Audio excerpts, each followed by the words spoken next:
Hello दोस्तों, आज हम बात करेंगे आर्टिकल 352 की, यानी राष्ट्रीय आपातकाल, नेशनल इमरजेंसी।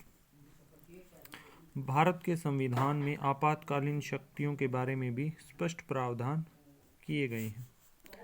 नेशनल इमरजेंसी, ये जो शक्तियाँ आपातकालीन शक्तियाँ हैं, ये जर्मनी के संविधान से भारत के संविधान में ली गई हैं। भारत के संविधान में 3 तरह के आपातकाल की चर्चा की गई है, जिसमें अनुच्छेद 352 के तहत राष्ट्रीय आपातकाल, 356 के तहत राज्य में आपातकाल और 360 में वित्तीय आपातकाल की चर्चा की गई है। हम बात करेंगे राष्ट्रीय आपातकाल की। राष्ट्रीय आपातकाल तभी लगाया जा सकता है जब युद्ध या युद्ध की संभावना हो या फिर सशस्त्र विद्रोह। अगर देश में सशस्त्र विद्रोह हो जाए, पहले ये 1977 से पहले सशस्त्र विद्रोह शब्द की जगह इंटरनल डिस्टर्बेंस यानी आंतरिक अशांति शब्द होता था, लेकिन 1977 में जनता पार्टी की सरकार ने 44वें संशोधन द्वारा इंटरनल डिस्टर्बेंस की जगह पे आर्म्ड रेबेलियन यानी सशस्त्र विद्रोह शब्द को जोड़ दिया था।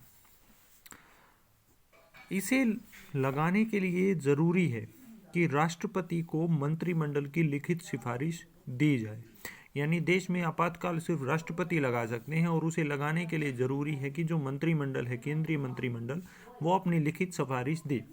इसके लागू करने के 30 दिनों के भीतर इसे संसद के दोनों सदनों के 2/3 बहुमत से पारित कराना जरूरी है, और एक बार ये पारित हो जाए तो 6 महीने तक आपातकाल लागू रह सकता है।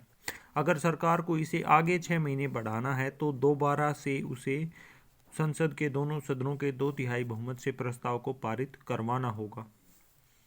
इस तरीके का आपातकाल भारत में 3 बार लगा है। 1962 में भारत चीन युद्ध के दौरान, 1971 में भारत पाकिस्तान युद्ध के दौरान और 1975 में इंटरनल डिस्टर्बेंस की वजह से जो है 1977 तक ये आपातकाल लगा था। 1975 से 1977 तक 21 महीने के लिए देश में आपातकाल लगाया गया है। Thank you.